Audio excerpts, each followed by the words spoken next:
काल दुपारी संगमनेर तालुक्यातील ज्या गावामध्ये एका अल्पवयीन मुलीवर 6वीत शिकणाऱ्या मुलीवर ॲसिड हल्ला करण्यात आला, ज्या ठिकाणी हल्ला करण्यात आला आहे त्याच खडकी नाल्याच्या परिसरात आपण आता आहोत।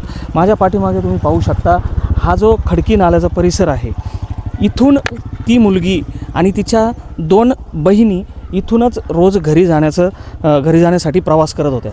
हा जो नाला आहे, या नाल्यापासून आणखी 2 किलोमीटर दूर एका माध्यमिक शाळेत ती मुलगी शिकते आणि 2 किलोमीटर दूरून इथपर्यंत येऊन आणखी 2 किलोमीटर आत तिचं घर आहे।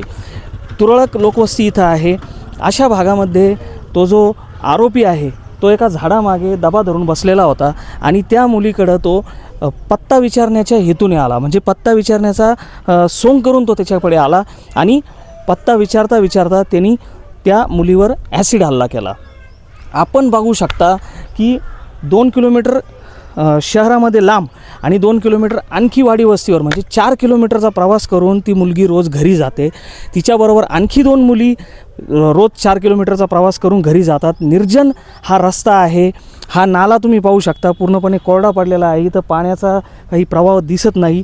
त्यामुळे इथं याच्या आसपाससुद्धा लोकवस्ती नाही, शेतीसुद्धा तुरळक आहे आणि शेतीसुद्धा जास्त प्रमाणात केली जात नाही असं इथं जाणवतं आहे। त्यामुळे इथं लोकांचं जे येणं जाणं आहे ते सुद्धा खूप कमी आहे आणि एक समोर दिसणारी वस्ती सोडली तर आणखी कोणतीही वस्ती इथं आसपास नाही।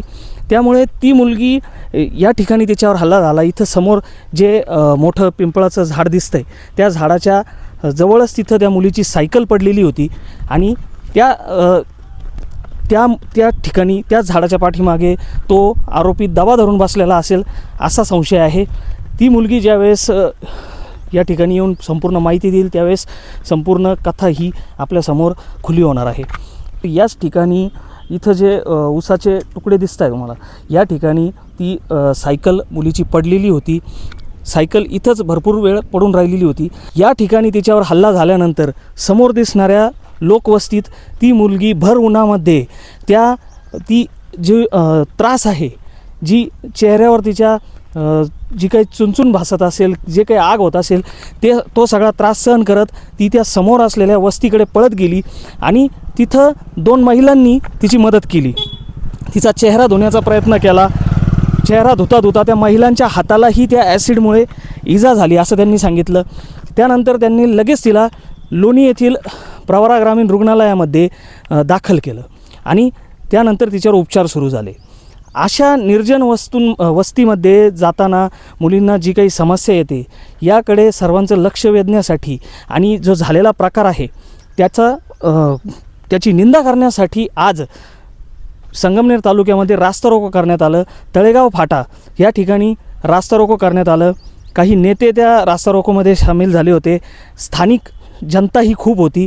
खूप वेळ हा निषेध त्या ठिकाणी व्यक्त करण्यात आला आणि त्यानंतर आता पोलिसांकडे प्रशासनाकडे लवकरात लवकर त्या आरोपीला शोधून त्याच्यावर कारवाई करण्याची मागणी करण्यात येत आहे। आपल्याबरोबर काही स्थानिक इथं आहेत ज्यांना या परिसराविषयी थोडीशी माहिती आहे, त्यांच्याकडून आपण जाणून घेण्याचा प्रयत्न करू नेमकं काय समस्या इथं उद्भवतात आणि काय प्रॉब्लेम, नेमकं काय झालेलं होतं, काही तुम्हाला माहिती त्याच्याविषयी? नाही, काल दुपारच्या वेळेस 11-11:30च्या वेळेस हायस्कूल सुटतं, मग त्यावेळेस दुपारच्या पायरीत इथं कोणी राहतच नाही, सगळं शांतता असते, सगळे शेतात असतात। त्याच वेळेस हे झालं।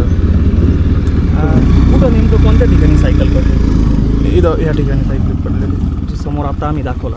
हो, आता नेमकं ह्या रस्त्याची परिस्थिती कशी आहे, कशा प्रकारचा रस्ता आहे, काय आहे? तसं तर लहान मुलांसाठी एकदम भीतीचाच रस्ता आहे।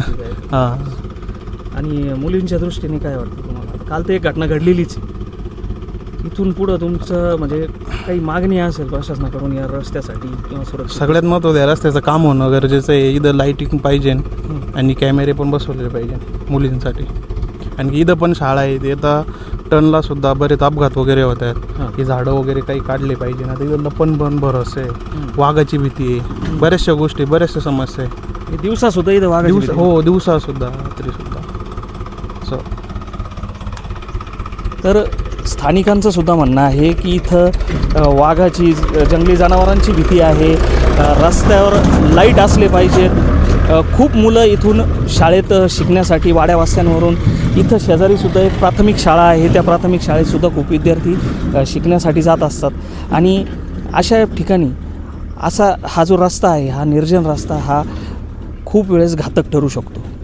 ज्याप्रमाणे कालची घटना घडली अशी घटना भविष्यातही घडू शकते. त्यामुळे या रस्त्याचं काम होणं गरजेचं आहे. इथं लाईट लागणं आणि काही प्रमाणात CCTV लागावे अशी स्थानिकांची मागणी आहे.